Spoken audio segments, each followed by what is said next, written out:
সমাগত শ্রী শ্রী ঠাকুরের কর্মীবৃন্দ, ইষ্টপ্রাণ দাদারা এবং মায়েরা, আজকে শ্রী শ্রী ঠাকুরের এই নাম সংকীর্তন এবং সৎসঙ্গের যারা আয়োজন করেছেন প্রত্যেকের জন্য আমি পরমদয়ালের শ্রীচরণের সর্বাঙ্গীন মঙ্গল প্রার্থনা করি।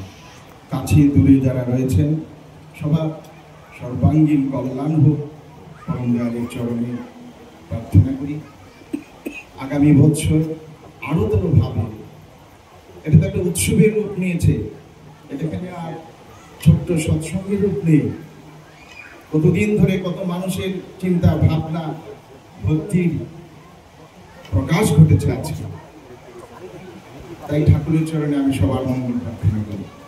সময় খুব সীমিত, আমরা অনেকক্ষণ ধরে অনেক প্রসঙ্গ শুনলাম। আমি সংক্ষিপ্তভাবে দুটি কথা বলছি। শ্রী শ্রী ঠাকুরের এই আবির্ভাব মাস, ঠাকুরের এই দিব্য জীবন, প্রেমের জীবন, তিনি পরম প্রেমময়। শ্রী শ্রী ঠাকুরের কাছে এক ভক্ত, যার পরিবারে কেউ দীক্ষিত ছিল না, সেই একমাত্র দীক্ষিত হয়েছিল ঠাকুরের কথায়, ঠাকুরের প্রেমে মুগ্ধ হয়। তার বাড়িতে সবাই তথাকথিত কুলগুরু আশ্রিত। সেই দীক্ষান্তে প্রতি সপ্তাহে বাড়িতে সৎসঙ্গের আয়োজন করত, ঠাকুরের আদেশ পালন করত। তো তার বাড়ির লোকেরা তাকে প্রায়ই বলতো, তুই তো দীক্ষা নিলি, তোর গুরুদেব তো একদিনও বাড়িতে আসলো না। আমরা যে নিয়েছি, আমাদের গুরুদেবরা বছরে একবার আসে, আমরা সেবা করি প্রত্যক্ষভাবে, তাকে অর্ঘ্য উপচার দিই, খাওয়াই পড়াই। তোর তো গুরুদেব বাড়িতে একদিনও আসলো না। সে দেখলো ঠিকই তো, তার মন খারাপ হলো, ঠাকুর তো একদিনও আসলেন না। দীক্ষা নিলাম তো ঠাকুর বাড়িতে গিয়ে, ঠাকুর তখন পুণ্যধাম দেব হলো, ঠাকুরের কাছে গিয়ে প্রণাম করে বলে, ঠাকুর একটা কথা বলবো। বলে, বল। আমার তো প্রেস্টিজ পাংচার হয়ে গেছে। বলছি, কি প্রেস্টিজ পাংচার হয়েছে?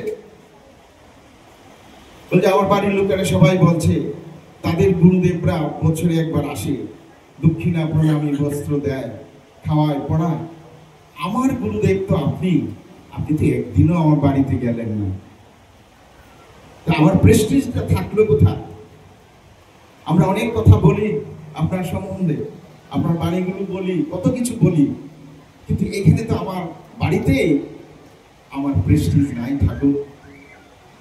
ঠাকুর বললেন, শোন মনি, তুই যে গত শুক্রবারে তোর বাড়িতে সৎসঙ্গ দিয়েছিলি, তুই যে আপেল, আঙ্গুর, বেদানা, সন্দেশ, মিষ্টি, বাতাসা এসব দিয়েছিলি, আমি তো সব খেয়েছি।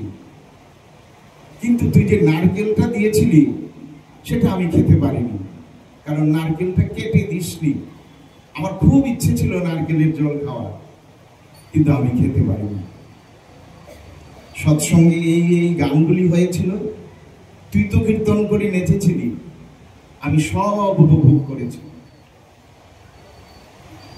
বাড়িতে যখন সৎসঙ্গ হয়, প্রার্থনা হয়, আমি সেখানে থাকি। আজকে এখানে হচ্ছে, শ্রী শ্রী ঠাকুর আছেন, তিনি দেখছেন, উপভোগ করছেন। বলছেন, তুই যখন নাম করিস আমি তোর সঙ্গে থাকি, তুই যখন নিত্য ইষ্টভৃতি নিবেদন করিস আমি সেখানে উপস্থিত থেকে দুই হাত পেতে তো ইষ্টভৃতির অর্ঘ্য গ্রহণ করি।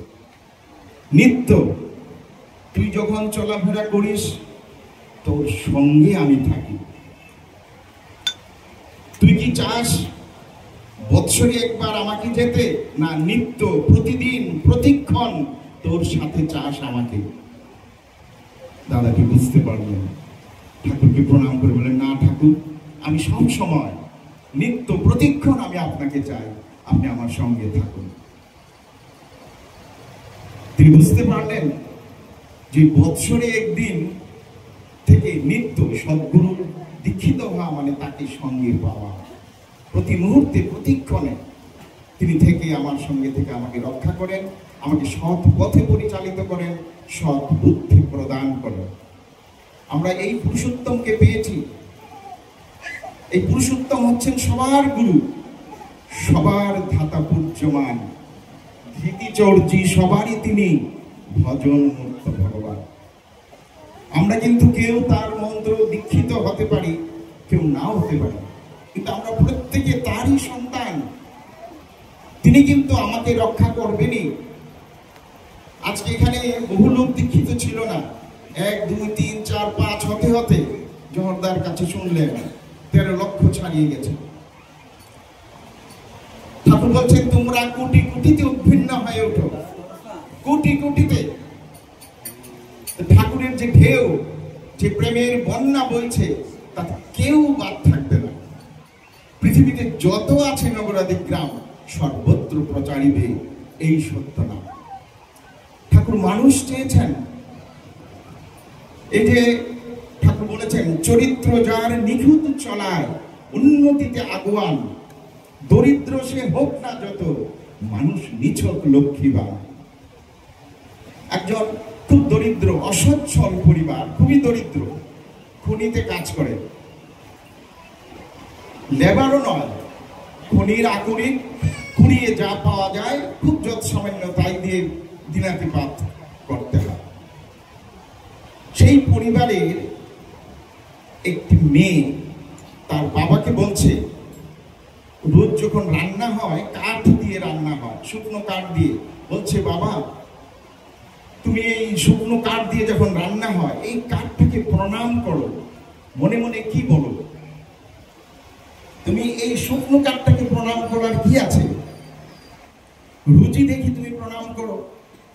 তো বাবা বলছিলেন, দেখ মা, এটা আজকে শুকনো নিরস হয়ে গেছে, কিন্তু যখন এটা জীবিত ছিল তখন আমাদের কত সেবা দিয়েছে, ফুল ফল কত কিছু দিয়েছে, কত মানুষকে আশ্রয় দিয়েছে, কত পশু পাখিকে আশ্রয় দিয়েছে, তার লতা পাতা সবকিছু দিয়ে আমাদের সেবা করেছে যতদিন জীবিত ছিল।